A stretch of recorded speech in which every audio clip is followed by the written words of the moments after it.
SER Podcast. Hola, muy buenos días. Por primera vez desde que Rusia invadió Ucrania, hoy ha atacado instalaciones civiles de la ciudad de Leópolis, convertida en la ciudad refugio de quienes quieren salir del país, en una especie de segunda capital a la que se desplazaron muchas delegaciones diplomáticas desde Kiev. Nicolás Castellano, buenos días. Hola, ¿qué tal? Buenos días, Ángel. Sí, estamos aquí en el entorno del aeropuerto. Es visible al menos una gran columna de humo que se está extendiendo hacia el oeste de la ciudad. Vemos a muchos medios policiales y también militares en las calles. Y lo cierto es que se trata, como tú dices, del primer ataque, el primer bombardeo sobre objetivos civiles dentro de la ciudad. Es cierto que justo hace una semana en Luz, en esta región, atacaron una base aérea donde murieron 6 soldados, o que el pasado domingo en Yaborif, a solo 40 kilómetros de aquí, atacaron otra base militar en la que murieron al menos 35 personas. Aquí vemos algunos de esos milicianos y militares que están desviando el tráfico en algunos de los edificios del entorno del aeropuerto, pero sí es la noticia: por primera vez en el día 23 de la invasión rusa sobre Ucrania se atacan con misiles la ciudad de Lviv. Luego volvemos contigo, Nico. Hasta luego. Hasta luego. Hoy viernes la atención estaba puesta más en el ámbito diplomático que en el militar. Pedro Blanco, buenos días. ¿Qué tal? Buenos días. Y es que hoy el presidente de Estados Unidos y el presidente de China van a mantener una conversación, la primera entre ambos desde el pasado mes de noviembre, y en un momento en el que Joe Biden anda aumentando día a día su nivel de agresividad verbal contra Putin. Ayer Biden llamó a Putin dictador asesino. Pedro Sánchez tiene hoy 2 escalas más en su gira por Europa, buscando aliados en su cruzada por cambiar el modelo energético. Hoy visita Berlín y Roma y se encontrará con esto que nos cuentan Carmen Viñas y Joan Solés. Las enormes subidas de los precios de la energía y las materias primas, así como el aumento de la inflación, preocupa mucho al gobierno alemán, que admite ver riesgos sustanciales para la principal economía de Europa. En este contexto, el canciller Olaf Scholz está muy interesado en escuchar las propuestas de Pedro Sánchez para reformar el sistema energético en Alemania, fuertemente dependiente de Rusia. Ya en su visita a Madrid en enero, habría tratado con el presidente del gobierno español sobre las posibilidades de cooperación en materia energética, como el suministro de gas licuado. Mientras España tiene 6 terminales de regasificación, Alemania ninguna, por lo que España podría jugar un gran papel en el suministro a Europa. Una reforma del mercado energético que conlleve una moderación de precios, un sistema de almacenamiento y adquisiciones conjuntas, en definitiva, una posición común de los 4 países del sur mediterráneo europeo. De ello hablarán esta mañana los primeros ministros de Italia, Grecia, Portugal y España aquí en Roma, en un encuentro previo al Consejo Europeo de la próxima semana. Parece evidente que la guerra en Ucrania y la acogida de refugiados en la Unión Europea estarán también sobre la mesa de diálogo de los 4 jefes de gobierno. El gobierno, por cierto, desvelaba ayer cuál va a ser su propuesta a Europa: fijar un tope de 180 euros kilovatio hora. Es una propuesta que España lanza junto al gobierno de Portugal. Es volver, por tanto, al precio máximo regulado hasta hace unos meses, cuando se suprimió ese tope al precio del gas que operaba aquí y también en Portugal. Hoy el precio de la luz marca el segundo más bajo del mes, sigue muy por debajo de los 300 euros el megavatio, se paga a 232. Y vamos a fijarnos en las consecuencias del que va a ser el 5.º día de la huelga de transportes convocada por una organización minoritaria, pero que ha terminado por arrastrar a cientos de camioneros de toda España. Las consecuencias del bloqueo se dejan sentir ya en fábricas, mercados y supermercados. El gobierno ha reforzado la presencia policial para intentar neutralizar la actividad de los piquetes. La ministra de Transporte se sigue negando a abrir un cauce de negociación con los convocantes de la protesta porque cree que sería una forma de legitimar a quien usa la violencia. Raquel Sánchez Pasonoche, por Hora 25. No podemos legitimar ni podemos dar más fuerza de la que realmente tienen pues estos manifestantes que insisto, ¿no? Son violentos, son minoritarios. También habrá alguno que se manifieste pues guiado por la buena fe, ¿no? Pero quiero decir y quiero insistir que no representan a los transportistas que quieren trabajar y que nos lo dicen, que ellos quieren trabajar. Es viernes, es 18 de marzo. En deportes, la noche nos deja a un único equipo español, el Barça, clasificado en cuartos de Europa League, y el pase a semifinales del Indian Wells de Carlos Alcaraz y Rafa Nadal, los 2 españoles que se van a medir en el torneo californiano. Sampe. Sí, Ángeles, lo primero y más cercano, el sorteo de la Europa League, en el que solo va a estar, como decías, el Barça, después de que cayeran anoche en la prórroga tanto Betis como Sevilla. Xavi sigue sin verse favorito. Porque no conocemos tanto a los rivales, porque ellos sí que nos conocen, porque no tenemos la experiencia de jugar en la Europa League, pero nos tenemos que ilusionar. Será desde la 1:30, antes a las 12 el de la Champions con Real Madrid, Atlético y Villarreal. Y tenemos semifinal española en Indian Wells. Mañana, no antes de las 8 de la tarde, se medirán Rafa Nadal, que ha ganado al australiano Kyrgios, y Carlos Alcaraz, que ha eliminado al británico Norris. Tendremos, por tanto, finalista español. La próxima madrugada también Paula Badosa se mide en semifinales a la griega Sakkari. En cuanto al tiempo, Enrique García, buenos días. ¿Qué tal? Buenos días. Pues casi sin calima, solo habrá presencia de arenilla en Baleares. Hoy lo que sigue en todo el país es la lluvia, que va a ser más débil en el norte y en Andalucía, y que va a tener mucha fuerza en el Mediterráneo, sobre todo en Valencia y en Alicante. Fuertes rachas de viento en todo el país, más intensas en el norte de Galicia.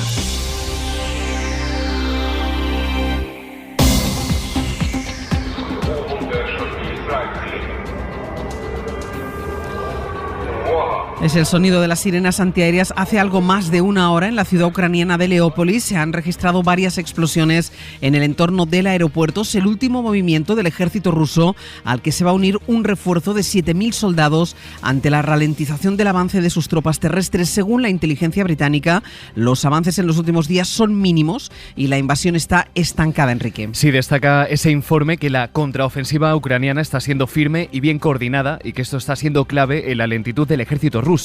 Kiev asegura que ya son 15.000 los soldados rusos que han muerto en el terreno, y según el Servicio de Fronteras, 320.000 civiles han regresado a este país para luchar contra los soldados rusos. Moscú ha conquistado puntos del este y del sur, aunque la resistencia civil no está facilitando que la conquista se traduzca en un control de las ciudades. El informe británico habla además de problemas logísticos. Asegura que Rusia está desviando a su ejército para que las tropas defiendan las líneas de suministro ante la respuesta del ejército ucraniano. Una ofensiva que se enquista, según la defensa británica, y aunque no hay avances, lo que vemos en las últimas horas es un recrudecimiento de los ataques a zonas residenciales. Ángel Villascusa. Lo que pretendía ser una invasión relámpago se le está atragantando a Putin. Félix Arteaga es investigador principal del Real Instituto Elcano. Las Fuerzas Armadas rusas no estaban preparadas a la altura de la ambición que tenía la maniobra estratégica que pusieron en marcha. Las tropas de Putin han tomado varias ciudades importantes como Melitopol o Jersón y mantienen en disputa Mariupol o Kharkiv, aunque tomar no significa controlar. En el interior de esas ciudades las protestas son continuas, pero cuanto más lento sea el avance, peores serán los ataques de Rusia. Llevamos ya varios días sin avances significativos, salvo que se está incrementando poco a poco la letalidad de las acciones contra los bancos civiles. Las Fuerzas Armadas ucranianas han desarrollado un planteamiento más simple, que ha sido resistir, replegarse de forma ordenada hacia a los centros urbanos y de vez en cuando llevar a cabo acciones aisladas para cortar las líneas de suministro. Esta estrategia está haciendo que Ucrania gane tiempo y se sitúe en una mejor posición negociadora. La duda es si Rusia cederá o si seguirá asediando a la población civil como en las últimas semanas. Ayer murieron 26 civiles en la ciudad de Kharkov y el ejército ha rescatado a 130 personas que estaban en un refugio antiaéreo en un teatro bombardeado en Mariupol. Un teatro que Italia se ofrece ahora a reconstruir. El Consejo de Ministros de ese país ha aprobado la propuesta del Ministerio de Cultura para enviar recursos y medios para reconstruirlo lo antes posible. Una ciudad, Mariupol, que sigue asediada. Las autoridades aseguran que más de 350.000 personas siguen refugiadas en esa localidad. Además, el Comité Internacional de la Cruz Roja se marcha. Ha tenido que abandonar esta ciudad por la falta de capacidad operativa. Sobre estos ataques y sobre el asedio, Estados Unidos extiende la calificación de crimen de guerra a todas las acciones del ejército ruso. President Biden said that, in his opinion, war crimes have been committed in Ukraine. I agree. Lo decía anoche el secretario de Estado, que ha confirmado la muerte de un estadounidense en los ataques. Y que volvía a encender las alarmas sobre el posible uso de armas químicas por parte de Moscú. El embajador de Rusia ante Naciones Unidas dijo ayer que espera una reunión de emergencia del Consejo de Seguridad de la ONU para discutir la presencia de biolaboratorios estadounidenses en Ucrania. Su homólogo norteamericano ha denunciado el uso de Rusia de este Consejo para desinformar y promover su propaganda. Una guerra de información sobre el uso de armas químicas que hoy nadie ha demostrado. En paralelo continúan los movimientos diplomáticos. El presidente turco Erdogan propuso ayer por teléfono a Putin organizar él en Turquía una reunión con el presidente ucraniano, y hoy van a hablar los líderes de las dos grandes potencias mundiales, llamada clave entre Joe Biden y Xi Jinping. President Biden will be speaking to President Xi tomorrow. Decía anoche en rueda de prensa el secretario de Estado de Estados Unidos, Anthony Blinken, que China se expone a represalias y apoya la agresión rusa contra Ucrania. ¿Cuáles son las expectativas de esta reunión para el presidente chino, Pekín, Jaime Santirso? Casi un mes después de que las tropas rusas invadieran Ucrania, los líderes de las dos mayores potencias mundiales mantendrán una conversación al respecto. Este viernes, noche en Pekín y mañana en Washington, Joe Biden y Xi Jinping hablarán por teléfono, su primera charla desde noviembre. Será una llamada entre posiciones tan distantes como los kilómetros y usos horarios que separan a ambas capitales. Estados Unidos pretende implicar a China en el proceso de paz y advertir contra la asistencia a Rusia. China, por su parte, mantiene una pretendida ambigüedad desde el primer momento. El gigante asiático trata de alejarse de una crisis de la que no tiene nada que ganar y que coloca en una disyuntiva sus relaciones con Rusia y Occidente. Hasta la fecha ha evitado criticar a Rusia, pero tampoco ha expresado un apoyo explícito. Su palabra es hoy más importante que nunca, pues podría aislar por completo al agresor o devolver el mundo a una política de bloques hostiles. China, de momento, guarda silencio. Pero esta noche, al otro lado del aparato, Biden esperará una respuesta.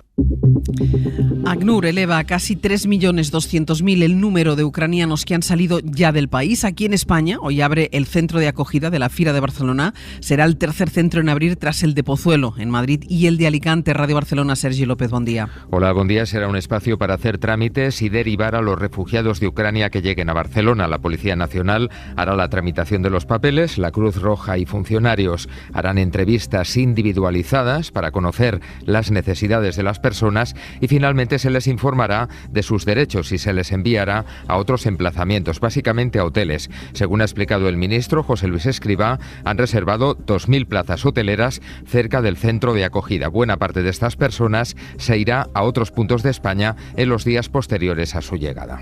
Murcia, Madrid, Barcelona y Málaga van a ser las primeras 4 provincias en poner en marcha la semana que viene un proyecto piloto con familias que quieran acoger a ucranianos. Tendrán que comprometerse a acogerlos como mínimo 6 meses. Fue uno de los anuncios que hizo ayer el ministro de Migraciones, José Luis Escrivá, en su comparecencia en el Congreso para dar cuenta de la gestión del Gobierno en la acogida. Mariola Lourido. El plan de acogida familiar empezará la próxima semana con los primeros programas piloto en Madrid, Barcelona, Murcia y Málaga. La Fundación La Caixa hará un cribado y elegirá a las familias idóneas para que acojan al menos durante medio año en sus casas a madres y menores ucranianas. En principio estamos pensando que el compromiso de acogido sea de 6 meses, ampliable a 1 año, pero tenemos que ser flexibles en este caso y, por supuesto, tenemos que asegurarnos que estas familias tengan orientación y apoyo social, asistencia jurídica y psicológica y acceso del programa de ayudas económicas para alojamiento y manutención. El ministro Escrivá ha anunciado que habrá una campaña de captación de familias acogedoras.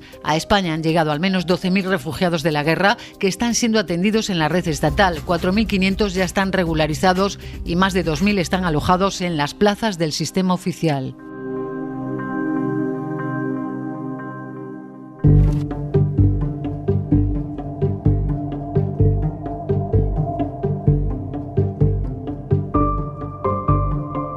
Acordado trabajar conjuntamente para que salga una posición lo más contundente posible, con medidas lo más urgentes y rápidas posibles para que podamos garantizar unos niveles de precio mucho más adecuados a las necesidades, lógicamente, y a la defensa de la industria, de la economía y del bienestar de nuestros conciudadanos. El presidente Pedro Sánchez pide celeridad a Europa en la respuesta al aumento de los precios de la energía. Y eso mismo, celeridad, es lo que le pide aquí la oposición. Ayer la vicepresidenta Teresa Rivera fijó el precio máximo que España, junto a Portugal, va a proponer a sus socios europeos, un tope de 180 euros el megavatio hora, y dijo la ministra que si Europa no la avala, el gobierno lo pondrá igualmente en marcha. Sánchez se reúne hoy con el canciller alemán y con el primer ministro italiano, dos gobiernos que discrepan de la propuesta española, la de limitar los precios de la energía. Esa será la reforma o el intento de reforma del mercado energético, uno de los temas de la cumbre europea de la semana que viene. De momento, fuentes comunitarias califican como fantasía las propuestas del gobierno español. Iluso, corresponsal comunitaria, Griselda Pastor. Fantasía, fantasioso, el plan español tendrá problemas para conseguir la unanimidad, aunque la clave esté en Berlín, y es que hay delegaciones que defienden a muerte que Europa es libertad de mercado y que por tanto no ven con buenos ojos ninguna reestructuración del actual mercado de la energía. La alternativa, afirman en privado a la cadena SER fuentes comunitarias, podría ser un fondo con eurobonos para compensar el impacto del aumento de precios, y es que se da por hecho, visto desde Bruselas, que Berlín preferirá pagar antes que aceptar que le cambien las normas. Y luego están las discrepancias otra vez entre los socios de gobierno, ahora sobre las medidas para paliar los precios de la energía. Unidas Podemos y la vicepresidenta Yolanda Díaz proponen la creación de un impuesto a las eléctricas. El Ministerio de Hacienda ya se ha desmarcado.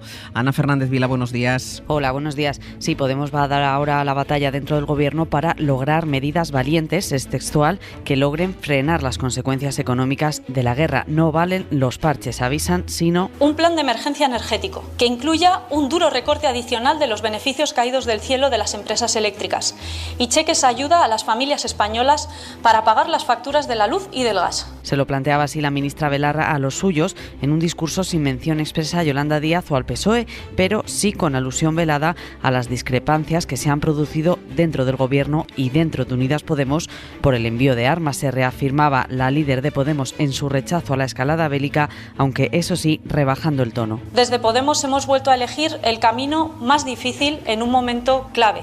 Pero creo firmemente, compañeros y compañeras, que es el camino correcto. Y apelaba después a la necesidad de impulsar un movimiento social y ciudadano fuerte que, según Belarra, exija paz y no guerra. Y sobre las consecuencias económicas de esta guerra, la OCDE avisa de que los precios van a seguir subiendo lo que queda de año, sobre todo, precisamente, los de la energía. Jordi Fábrega. La economía mundial crecerá este año un punto menos de lo previsto por culpa de la guerra y el impacto será mayor en Europa, cuyo PIB crecerá 1,5 puntos menos y donde los precios se dispararán aún más. Habrá 2 puntos más de inflación, según los cálculos de la OCDE.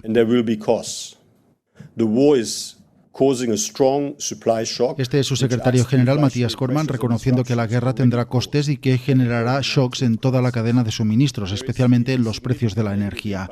Contra ello, la receta no es bajar impuestos de manera generalizada, dice su número 2, Laurence Boone. Caution with general tax reductions, which benefit those that may not need it. Porque estas bajadas acaban beneficiando a los que no lo necesitan. Sí respaldan que se den ayudas puntuales y que se suban impuestos a las eléctricas. Cadena SER. La radio.